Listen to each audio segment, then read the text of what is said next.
नमस्कार यूट्यूब मो दृष्टि और दिगंत चैनल को समस्त बहुत बहुत स्वागत। आम अनुप्रास अलंकार अधिकांश अलंकार तार जो प्रकार भेद विषय प्रकार भेद से सबू जहाँ हूँ कि छेकानुप्रास वृत्त्यानुप्रास श्रुत्यानुप्रास ये सबू आलोचना कर सारी। एवं चतुर्थ नंबर जो अनुप्रास अलंकार अच्छी लाटानुप्रास अलंकार विषय आलोचना करवा।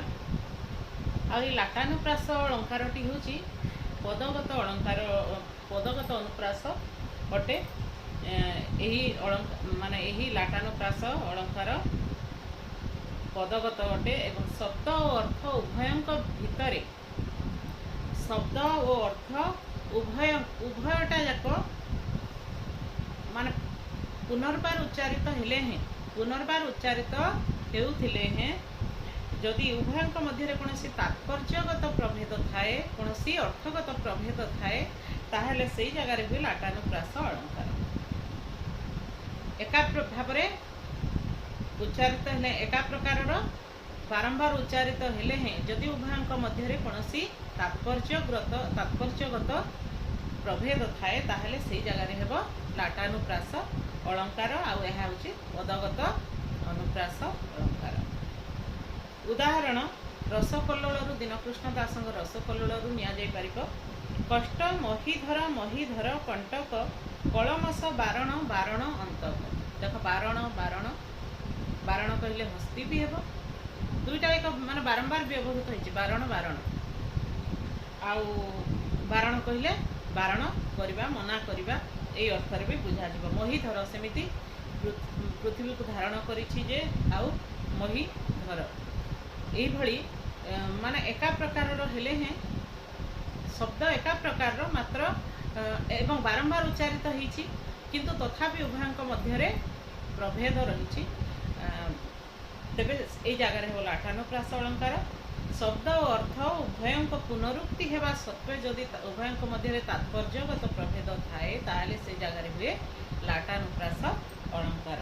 एठारे महीधर बारण शब्द मानकरे तात्पर्यगत प्रभेद परिलक्षित होइथिबारु तात्पर्यगत प्रभेद परिलक्षित होइथिबारु एवं बारंबार यह उच्चारित हेइथिले हैं ए उभयंक मध्य तात्पर्यगत प्रभेद परिलक्षित होइथिबारु यह हेब लाटानुप्रास अलंकार।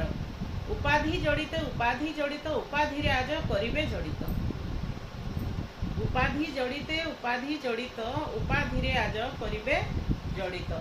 देख जड़ित शब्द बारंबार व्यवहृत होइछि किंतु यार तात्पर्यगत प्रभेद रही। उपाधि शब्द मध्य बारंबार व्यवहृत होइछि। दरबार काव्य राधानाथ रायंकर दरबार काव्यर उदाहरणटी ग्रहण करा जाइछि। तेबे एठारे अर्थगत प्रभेद नाही सत मात्र तात्पर्यगत प्रभेद रही। अर्थगत प्रभेद जदि भी नाही तथापि एठारे तात्पर्यगत प्रभेद रही एवं बारंबार ताहा उपाधि शब्द एवं जड़ित शब्द बारंबार उच्चारित होइथिबारु एठारे एहा मध्य लाटानुप्रास अलंकार उदाहरण अटे। तापरे आमे शेष अनुप्रास अलंकार टी पढ़िबा कोन ना अंत्यानुप्रास अलंकार। पादर अंत्य व्यंजन वर्ण अंत्य माने शेष पादर अंत्य व्यंजन वर्ण उपान्त्य वर्ण अंत्य व्यंजन वर्णर पूर्व उपान्त्य वर्ण कहले अंत्य व्यंजन वर्णर पूर्व एवं परवर्ती स्वर वर्ण र समता रही आवृत्त करागले अंत्यानुप्रास अलंकार होइथाय। मन रखिबो पादर अंत्य व्यंजन वर्ण और उपान्त्य वर्ण र अर्थ होउची अंत्य व्यंजन वर्णर पूर्व और परवर्ती स्वर वर्ण र समता रही आवृत्त करागले अंत्यानुप्रास अलंकार हुए। आमर सबु व्यंजन वर्ण रे जेमिति हो स्वर वर्ण रही स्वर वर्णर बिना साहाय्य व्यंजन वर्णर सृष्टि केबे भी संभव नुहे। अप्राकृत प्रेम तानाम काम आयत्त रहे कि से हेले बाम।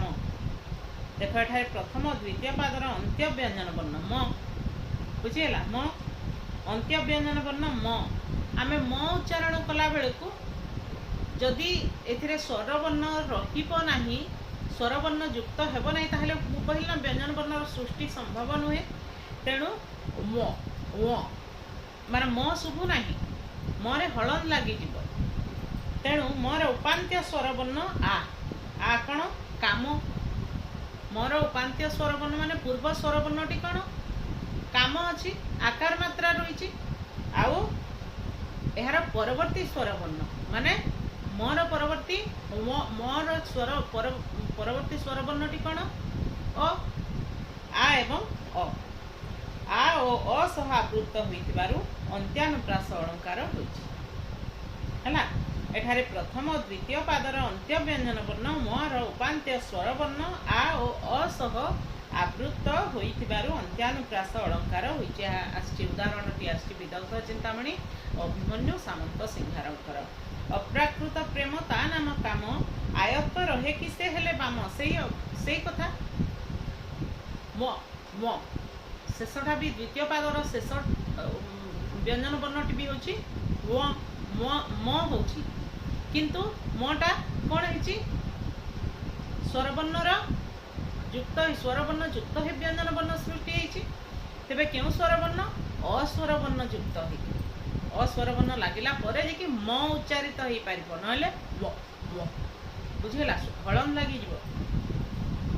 तेणु एही शेषटा अंत्य व्यंजन वर्ण अंत्यानुप्रास अलंकार अंत्य व्यंजन वर्ण जो अच्छी मटा अच्छी वटा अच्छी तार पूर्व स्वरवर्णटा कोटा माने द्वितीय पादरे बाम आ अच्छी बारे क्यों स्वरवर्ण लगी आ अच्छी आ स्वरवर्ण लगी आउ मोर परवर्ती स्वरवर्णटी कौन अ आ एवं अ स्वरवर्ण सह आवृत होइतबारु एहा केउ अलंकार अटे अंत्यानुप्रास अलंकार अटे।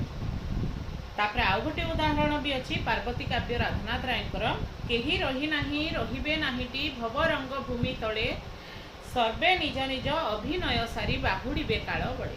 केही रही नाही रहिबे नाहीटी भव रंग भूमि तले सर्वे निज निज अभिनय सारी बाहुड़िबे काल बड़े। देख रे आउ दुईटा एक भूमि तले तले आउ बड़े प्रथम पादर शेष एळे लगी द्वितीय पादर शेष भी एळे लगी किंतु यार उपांत्य स्वरवर्णटा कोटा ए बुझीला एळे यार उपांत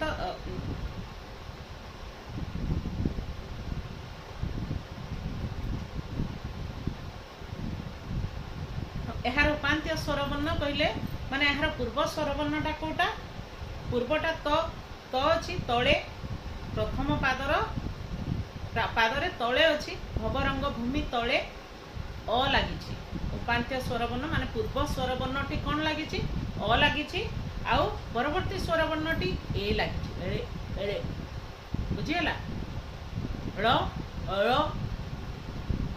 रे कौन लगिला ए लगिला बोली एळे हैला बुझीला। तेबे एठारे द्वितीय पादर भी ठीक सेमिति बाहुड़िबे काल बळे बळे माने उपांत्य स्वरवर्णटी होची अ आउ परवर्ती स्वरवर्णटी होची माने हमर जो पूर्व परवर्ती स्वरवर्ण पूर्व स्वरवर्णटी होची अ आउ पर स्वरवर्णटी होची ए बळे एळे ए एकार मात्रा लगी ए स्वरवर्णटी लगी। तेबे एठारे प्रथम द्वितीय पादर अंत्य व्यंजन वर्ण ळ उपांत्य स्वरवर्ण अ ओ ए सह आवृत होइतिबारु एहा होची अंत्यानुप्रास अलंकारर अंतर्भुक्त। तेबे अनुप्रास अलंकार भल भाव बुझी पारिथिबो बोली म भाबुची। सरीगला तुमर केते भागरे विभक्त अनुप्रास अलंकार 5 भागरे विभक्त कौन कौन कौन कौन लाटानुप्रास वृत्त्यानुप्रास श्रुत्यानुप्रास तापरे आउ